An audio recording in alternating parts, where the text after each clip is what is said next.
Good morning, everyone. Myself is Pal Singh, Assistant Professor in Press Law College, Greater Noida. Today is my class, BLLB 6th semester, subject Constitutional Law of India, Part 2nd. New topic. Today's new topic is tribunals अधिकरण के बारे में बात करेंगे जो जो constitution के भाग 14A भाग 14A में दिया गया है, जिसमें ओनली आर्टिकल 323 का सब क्लोज ए से लेकर आर्टिकल 323 का सब क्लोज बी तक दो सेक्शन हैं, ये दो आर्टिकल हैं ये। तो उसके बारे में हम बात करते हैं। आर्टिकल 323A जिसमें एडमिनिस्ट्रेटिव ट्रिब्यूनल्स के बारे में बात करता है, प्रशासनिक अधिकरण के बारे में बात करता है कि एडमिनिस्ट्रेटिव ट्रिब्यूनल्स क्या हैं। कि आर्टिकल 323 का सब क्लोज ए कि पार्लियामेंट में by law provide for the adjudication और trial by administrative tribunals of disputes and complaints with respect to recruitment and conditions of service of persons appointed to public service and posts in connection with the affairs of the union or of any state or of any local or other authority within the territory of India or under the control of the government of India or of any corporation owned or controlled by the government. कि प्रशासनिक अधिकरण की संसद विधि द्वारा संघ या किसी राज्य के अथवा भारत के राज्य क्षेत्र के भीतर या भारत सरकार के नियंत्रण के अधीन किसी स्थानीय या अन्य प्राधिकारी के अथवा सरकार के स्वामित्व या नियंत्रण के अधीन किसी निगम के कार्यकलाप से संबंधित लोक सेवाओं और पदों के लिए भर्ती तथा नियुक्त व्यक्तियों की सेवा की शर्तों के संबंध में विवादों और परिवादों के प्रशासनिक अधिकरणों द्वारा न्याय निर्णयन या विचारण के लिए उपबंध कर सकेगी। आर्टिकल 223 का सब क्लोज 2 की a law made under clause 1 में खंड 1 के अधीन बनाई गई विधि A point provide for the establishment of any administrative tribunal for the union and a separate administrative tribunals for each state or for two or more states। कि संघ के लिए एक प्रशासनिक अधिकरण और प्रत्येक राज्य के लिए अथवा दो या अधिक राज्यों के लिए एक पृथक प्रशासनिक अधिकरण की स्थापना के लिए उपबंध कर सकेगी।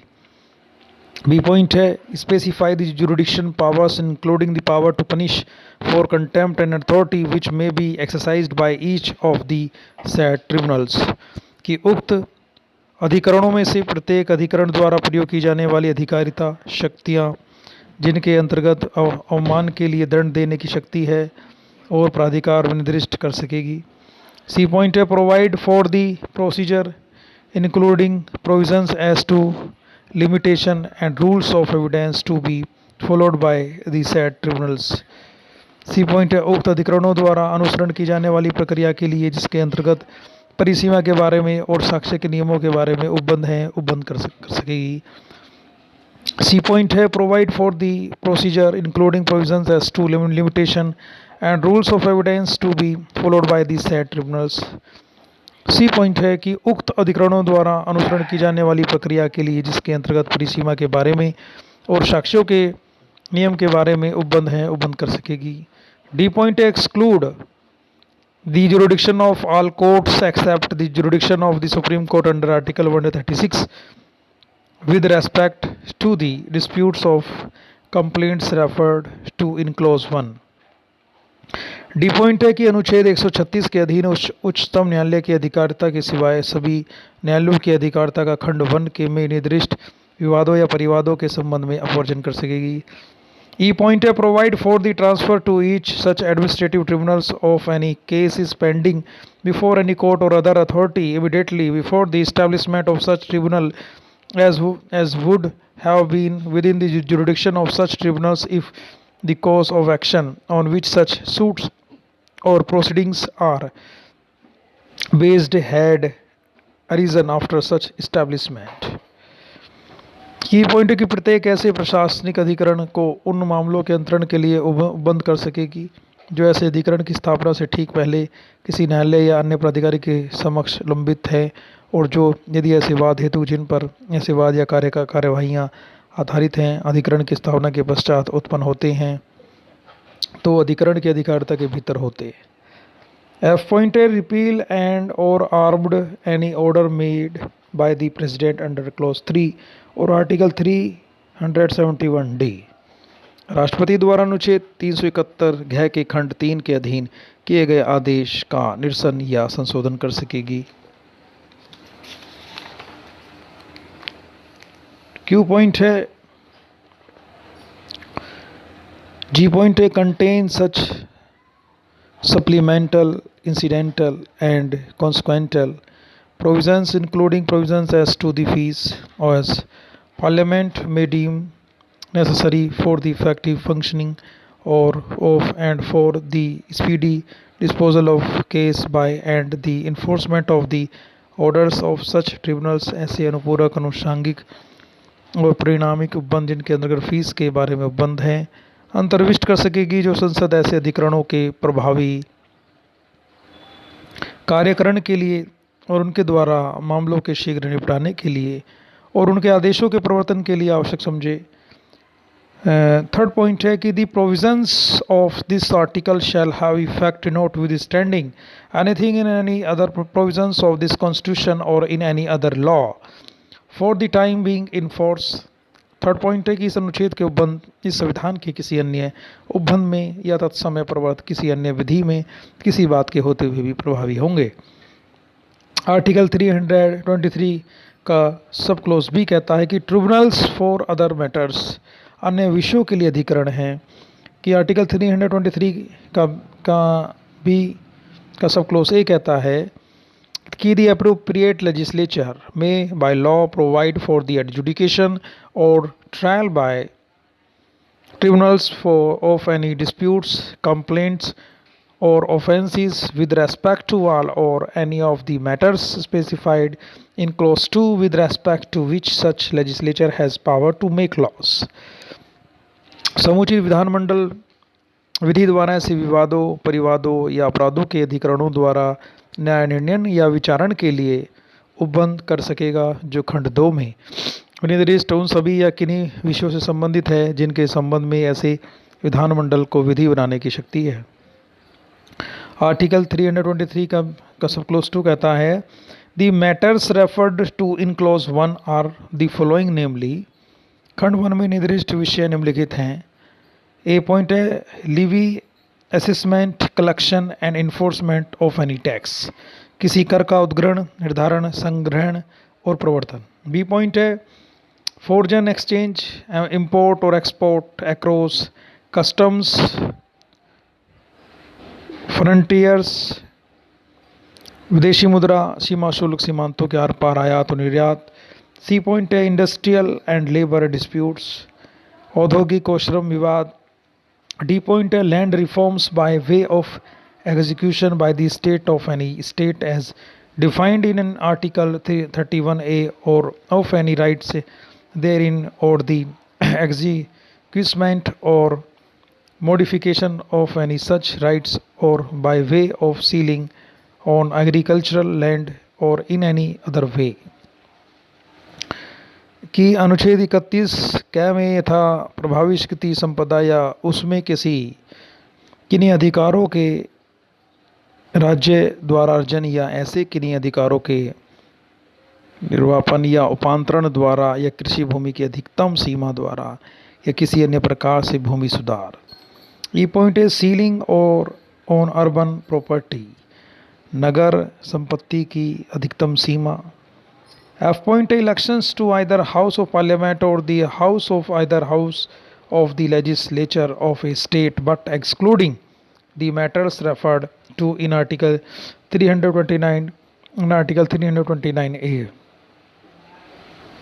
संसद के प्रत्येक सदन या किसी राज्य विधानमंडल के सदन या प्रत्येक सदन के लिए निर्वाचन किंतु अनुच्छेद 329 और अनुच्छेद 329 के में निर्दिष्ट विषयों को छोड़कर। G point of production, procurement, supply and distribution of foods, stuffs, including edible oilseeds and oils and such other goods as the President may by public notification declare to be essential goods for the purpose of this article and control of prices of such goods। कि खाद्य पदार्थों का जिनके अंतर्गत खाद, तिलहन और तेल है और ऐसे अन्य माल का उत्पादन, वापन, प्रदाय और वितरण जिन्हें राष्ट्रपति लोक अधिसूचना द्वारा इस अनुच्छेद के प्रयोजन के लिए आवश्यक माल घोषित करे और ऐसे माल की कीमत का नियंत्रण। एच पॉइंट है rent, it's regulation and control and tendency issues including the right, title and interest of landlord and tenants. किराया, उसका विनियमन और नियंत्रण तथा किराएदारी संबंधी विवादक जिनके अंतर्गत मकान मालिकों और किराएदारों के अधिकार, हक और हित हैं। I point of offences against law with respect to any of the matters specified in sub clauses A to H and fees in respect of any of those matters। किराया, उसका विनियमन और नियंत्रण तथा किराएदारी संबंधी विवादक जिनके अंतर्गत मकान मालिकों और किराएदारों के अधिकार और हक और हित है।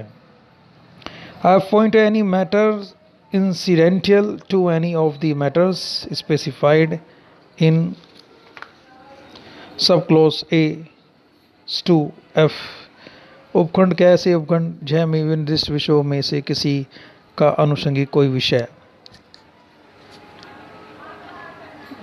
आर्टिकल 323 का सब क्लोज 3 कहता है a law made under clause I में 1, एक लॉ मेड अंडर क्लोज 1 में खंड 1 के अधीन बनाई गई विधि। ए पॉइंट है कि provide for the establishment of a hierarchy of tribunals, अधिकरणों के उत्क्रम की स्थापना के लिए बंद कर सकेगी। B point specify the jurisdiction powers including the power to punish for contempt and authority which may be exercised by each of the said tribunals। B point है उक्त अधिकरणों में से प्रत्येक अधिकरण द्वारा प्रयोग की जाने वाली अधिकारिता शक्तियां जिनके अंतर्गत अवमान के लिए दंड देने की शक्ति है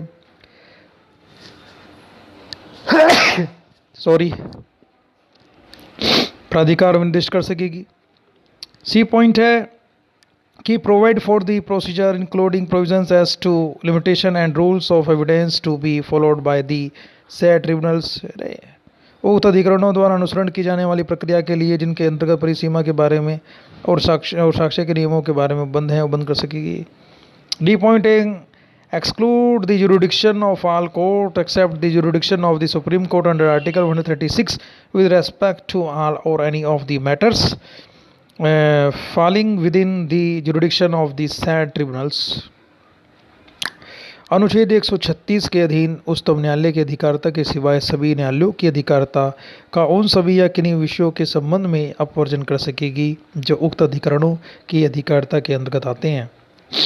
ये पॉइंट है provide for the transfer to each such tribunals of any cases pending before any court or any other authority immediately before the establishment of such tribunals as would have been within the jurisdiction of such tribunals if the cause of action on which such suits or proceedings are based had arisen after such establishment। E point कहता है कि प्रत्येक ऐसे अधिकरण को उन मामलों के अंतरण के लिए वो बंद कर सकेगी जो ऐसे अधिकरण की स्थापना से ठीक पहले किसी न्यायालय या अन्य प्राधिकारी के समक्ष लंबित हैं और जो यदि ऐसे वाद हेतु जिन पर ऐसे वाद या कार्यवाही आधारित हैं अधिकरण की स्थापना के पश्चात उत्पन्न होते हैं तो ऐसे अधिकरण की अधिकारिता के भीतर होते हैं। F point tag contains such supplemental, incidental, and consequential provisions, including provisions as to fees as the appropriate legislature may deem necessary for the effective functioning of and for the speedy disposal of cases by and the enforcement of the orders of such tribunals. ऐसे अनुपूरक अनुषांगिक और नामिक उपबंध जिनके अंतर्गत fees के बारे में उपबंध हैं अंतर्विष्ट कर सकेगी जो समुचित विधानमंडल ऐसे अधिकरणों के प्रभावी कार्यकरण के लिए और उनके द्वारा मामलों के शीघ्र निपटाने के लिए और उनके आदेशों के प्रवर्तन के लिए आवश्यक समझें। 4 point है, the provisions of this article shall have effect notwithstanding anything in any other provisions of this constitution or in any other law for the time being in force। इस अनुच्छेद के उपबंध इस संविधान के किसी अन्य उपबंध में या तत्समय प्रवर्तित किसी अन्य विधि में किसी बात के होते हुए भी प्रभावी होंगे। Explanation in this article appropriate legislature in relation to any matter means parliament or as the case may be a state legislature competent to make laws with respect to such matters in accordance with the provisions of part 9।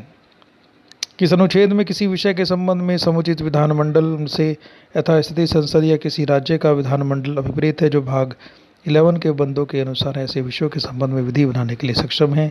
इसी के साथ ये class ही समाप्त होती है और ये जो आर्टिकल था छोटा आर्टिकल था जो आर्टिकल 323A से लेकर 323B तक है। Okay, good bye.